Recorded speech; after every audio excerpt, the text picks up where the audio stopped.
Эми ушу жаштардын субмаданияттары тууралуу теманы ушу скинхеддер менен улантсак, бул скинхеддердин субмаданияты ушу алгач 60-жылдардан баштап илимий өңүттө изилдөөгө алынып, анан каттала баштаган.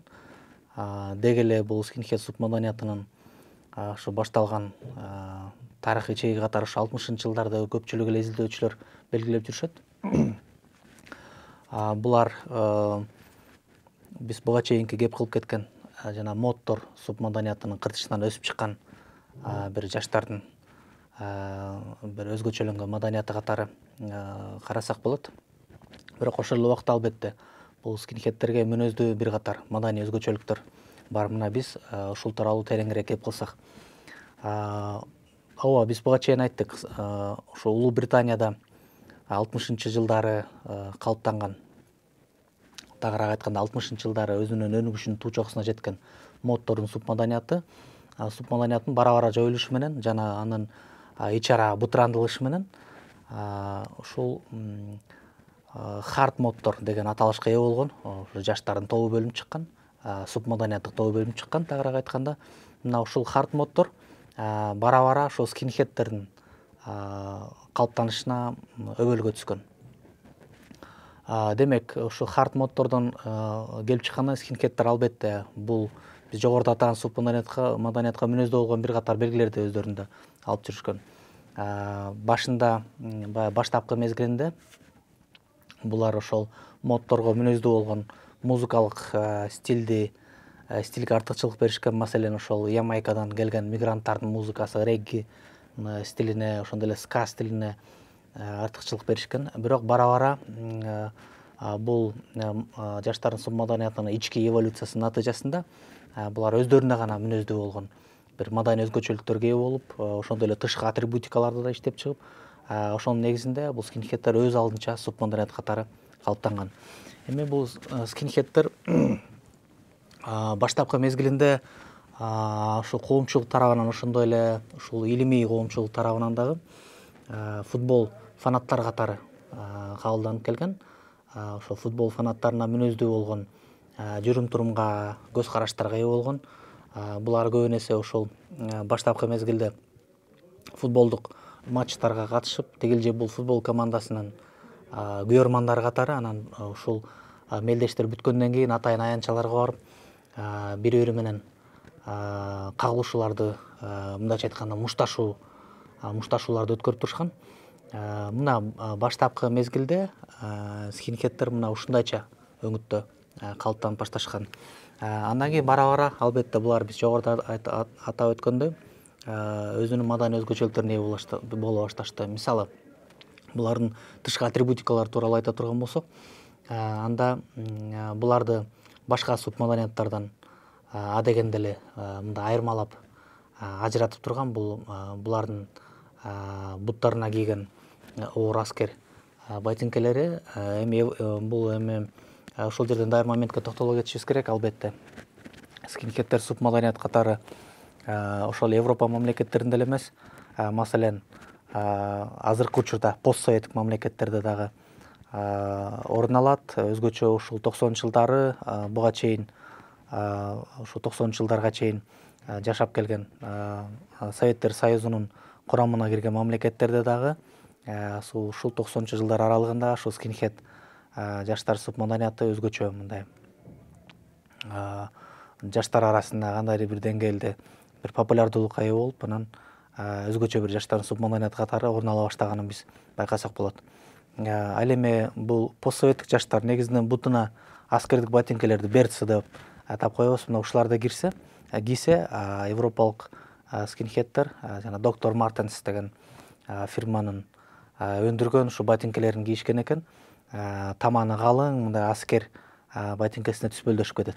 Анан албетте джинсысын бак элек эреже катары түрлүү болгон. Ушул түрүлгөн бак электүү джинсыдан дагы ушул скинхеддерди дароо эле айырмалап билсек болот. Ошондой эле тышына, ошондой эле үстүнө кийген кийими бул чыптап турган футболка.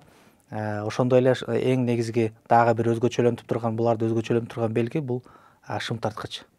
орусча муну подтяжка деп коебуз, ошо шым тарткыч, анан джинсы, анан ошондой жанагы калың таманы бар оор ботинке, мына ушул скинхеддердин өзгөчөлөнтүп турган тышкы атрибутикаларын түзүп турат. Анан албетте бул скинхеддин аталышы айтып тургандай эле, бул субмаданиятка кирген жаштар эреже катары кыска чач жасалгасын алып жүрүшөт.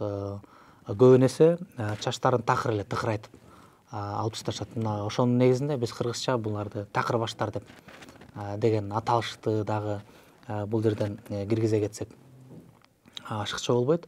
Демек скинхеддерди кыргызчалатып такыр баштар деп атасак, бул сөздүн этимологиясына дагы, анан бул субмаданияттын ички табиятына дагы туура келет десек болот да. Эми бул субмаданияттын өкүлдөрү башка биз буга чейинки кеп кылган ошо жаштардын субмаданияттан айырмаланып, булар маселен оор баңгизаттарга, алкоголдук ичимдиктерге көп артыкчылык беришкен эмес. Булардын негизги мындайча айтканда сүйүп ичкен алкоголдук ичимдиги бул негизинен сыра, жоксо пиво деп коебуз.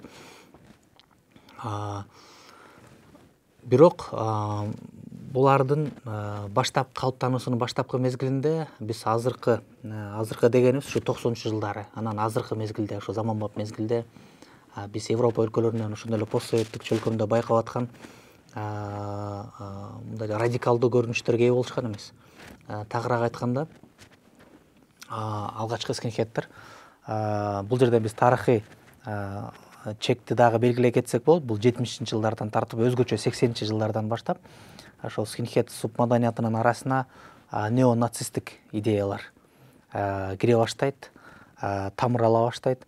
Мына ушул 80-жылдардан баштап скинхеддер неонацисттик символикаларды мында культивация кылып, өздөрүнүн денесине татуу катары чектирип, ошондой эле тышкы кийимдеринде ошол белгилерди түшүрүп, мына ушул айтор ушул символикага артыкчылык бере баштаганын биз илимий булактардан байкап көрө алабыз. Мына ошондой эле бул жөн гана ушу символикалар менен гана чектелбестен, скинхеддер ушул жылдардан баштап идеялык жактан дагы, көз карашы, мындай концептуалдык жактан дагы илимий тил менен айтканда радикалдаша баштаганын байкайбыз. Өзгөчө ушул убакта скинхеддердин ичара бытрандыланып башташын дагы биз белгилей кетсек болот. Ушул скинхеддер ичара дагы бир катар мындайча айтканда идеологиялык агымдарга бөлүнө баштаган. Мисалы, ошол эле убакта албетте салттуу скинхеддер өздөрүн сактап кала алышкан. Демек, салттуу скинхед демекчи баягы баштапкы мезгилде калыптанган скинхеддерге мүнөздүү болгон белгилерди, маданий жүрүм-турумду, көз карашты багыттар тутумун алып жүргөн жаштардын тобу. Анан ошол менен катар эле национал социалисттик идеологиянын, башкача айтканда нацисттик, биз аны эми неонацисттик деп атап атабыз. Ошо фашисттик режимден кийин, экинчи дүйнөлүк согуштан кийин, ошо 60-чы, өзгөчө 70-жылдардан баштап кайра баш көтөрө баштаган нацисттик идеяларды илимде неонацизм деген аталыш менен аталышка камтып коебуз. Мына ушул неонацисттик идеяларды өздөрүнө сиңдирип, ушул неонацисттик идеяларга мүнөздүү болгон көз караштарды культивация кыла баштаган НС скинхеддер деген илимде аталышка ээ болгон. Мына жаштардын тобу дагы өзгөчө бир өнүгүүгө ээ болгон ушул тарыхый чектерде. Ошону менен катар эле анарха скинхеддер деген аталышка ээ болгон дагы бир жаштардын тобу бөлүнүп чыккан. Анан айтор ушул 70-80-жылдар аралыгында скинхеддердин субмаданияты монолиттүү болбой калган. Алар ичара бир катар агымдарга бөлүнүп кеткен. Анан көбүн эсе азыркы учурда мындай коомдук пикирде бир стереотиптер да калыптанып калган. Скинхеддер деселе биз ушул НС скинхеддер жоксо национал социализм идеологиясын тутунган, башкача айтканда расизм, нацизм, этнофобия мындай идеяларына сугарылган жаштардын тобун элестетебиз. Анан эреже катар скинхеддер дегендер бир девианттык жүрүм-турумга болгон жаштардын тобун тобу деп билебиз. Бирок албетте баягы чын-чынына келгенде албетте чыныгы баягы чыныгы скинхедтердин ички табияты албетте муну менен гана чектелбейт. Бирок ошентсе дагы ушул жерден белгилей кетишибиз керек. Өзгөчө ушул постсоветтик чөлкөмдө 90-чы жылдардан тартып ушул эне скинхедтер үстөмдүк кыла баштаганын көрө алабыз. Анын үстүнө ушул неонацисттик идеяларга суарылган жаштардын тобунун калыптанышы, өзгөчө ушул ультра оңчул идеяларды тутунган партиялардын дагы ушул жаштар арасынан өзүнүн социалдык базасын издей баштаганына, демек ушул жаштарды мына ушундай көз карашка ээ болгон жаштарды өзүнүн тарапкери катары өз тарабына тарта башташы дагы бул неонацисттик скинхедтердин өсүп өнүгүшүнө өбөлгө түскөн деп айтсак болот да. Демек биз бул жерден ушул скинхедтердин ушул 80 жылдар, анан өзгөчө ушул 90 жылдарды менен атап атабыз. 90 жылдардан тартып мындай саясатташа баштаганын да белгилей кетсек болот да. Бирок ошол эле убакта дагы бир моментти баса белгилей кетишибиз керек. Скинхедтер баштапкы мезгилинде эч кандай бир саясий идеяларга аралашкан эмес, жаса эч кандай бир саясий көз караштар, саясий жүрүм-турум мүнөздүү болгон эмес. Бирок ошентсе да тарыхый бул субмаданияттын тарыхый эволюциясы көрсөттү. Мына бара-бара биз акыркы мындайча айтканда үлгүдөгү скинхедтер көбүн эсе ушул саясатташып кеткенин көрө алабыз. Мынакей эми ушул скинхедтер менен катар эле ушул 90-чы жылдарда өзгөчө ушул интернет технологияны деги эле ушул компьютердик технологиялардын өнүгүшүнө байланыштуу дагы бир жаштар субмаданиятынын калыптанганына күбө болобуз да. Булар хакерлер. Эми хакер дегенде деле азыркы учурда ушул мындай коомдук пикирде бир стереотиптик көз караштар дагы орун алат хакерлерге карата. Хакерлер дегенде эле биз албетте биринчи кезекте ушул кандайдыр бир мыйзамсыз жолдор менен ушу компьютердик системаларды бузуп, жанагындай паролдорду сындырып, мындайча айтканда тигил же бул программаларда камтылган башкача айтканда баягы авторлор тарабынан мурда ойлонуштурулбаган же мүмкүн эмес деп эсептелинген бир жолдорду таап чыгып, ошонун негизинде бир компьютердик системаларды, компьютердик коопсуздукту мындайча айтканда бузуп, өздөрүнүн бир максатына жеткен бир адамдарды, же мына ушундай бир ишмердик менен алектенген адамдардын тобун же конкреттүү бир адамды түшүнүп келатабыз. Бирок албетте бул хакерлер деги эле ушул жаштардын мына субмаданияты катары, ошондой эле азыркы учурда дүйнөлүк глобалдык кыймыл катары булардын калыптануу тарыхына бир аз көз чыгып тура кетсек, бир катар кызыктуу моменттерди байкай алабыз да. Маселен, ушул жаштардын субмаданиятын изилдөөчү социологдор ушул хакерлердин субмаданиятынын калыптанышын негизинен ушул Америка Кошмо Штаттарына байланыштырат. Өзгөчө ушул АКШдагы жана Массачусетс технологиялык институтунун студенттерине, анан ушул жогорку окуу жайына байланыштырышат да.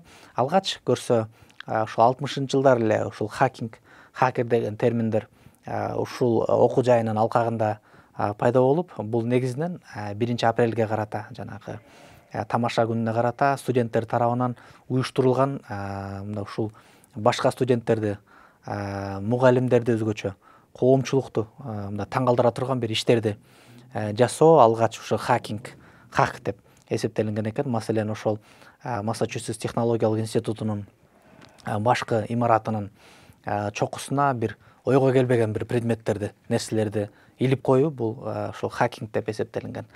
Маселен, мындай окуя болуптур. Студенттер мисалы 70-жылдары бир студенттердин тобу тарабынан ушул институттун башкы имаратынын башына ушу полициянын машинесин дагы чыгарып койгон учур болгон экен да. Анан бара-бара бул түшүнүк эволюцияланып отуруп, мына азыркы заманбап маанисине ээ болуп калды. Албетте ушу азыркы заманбап мааниге ээ болгон хакерлерге чейин фрикерлер пайда болгон. Фрикерлер булар баягы мыйзамсыз түрдө телефон линияларына кошуп алып туруп, ушу шаалдар аралык, ошондой эле эл аралык телефон чалууларын ишке ашыргандарды фрикерлер деп аташкан. Бара-бара фрикерлер бара-бара ошо 90 жылдары компьютердик технологиялардын өзгөчөнү ушул жанагы персоналдык компьютерлердин жайылышы менен, анан албетте ушул глобалдык тармактын, башкача айтканда интернеттин пайда болушу менен бара-бара хакерлер бирото эле ушул глобалдык торчо же желе деп атат, ушу интернеттен орун алып, азыркы учурда бирото эле ушул жерде ушул интернеттин чөйрөсүн мекендеп калды десек болот да. Анан албетте азыркы учурда хакерлерге мүнөздүү болгон субмаданият катары. Бул жаштардын тобу мүнөздөй турган бир катар белгилер бар. Маселен, бул жерде негизги бир булар мүнөздөп турган бир маданий маркер деп койсок болот. Бул анонимдүүлүк. Ошондой эле булардын ортосунда коммуникациянын мындай аралык болушу, башкача айтканда дистанттык болушу, мындай тикелей коммуникациянын жок болушу, булар өзгөчө көбүн эсе ушул социалдык тармакта, интернетте өздөрүнүн коммуникациялык каналдары аркылуу, жашырын каналдар аркылуу байланышты түзүп, ошонун негизинде мына ушул байланыштардын күчөшүнүн негизинде мына азыркы учурда хакерлердин глобалдык анонимдүү топтору да пайда болду. Мисалы ошол эле ушундай эле аталыштагы, анонимс деген аталыштагы азыркы учурда хакерлер глобалдык кыймылы бар экендиги баардыгыбызга эле маалым. Мынакей ушул мына ушундай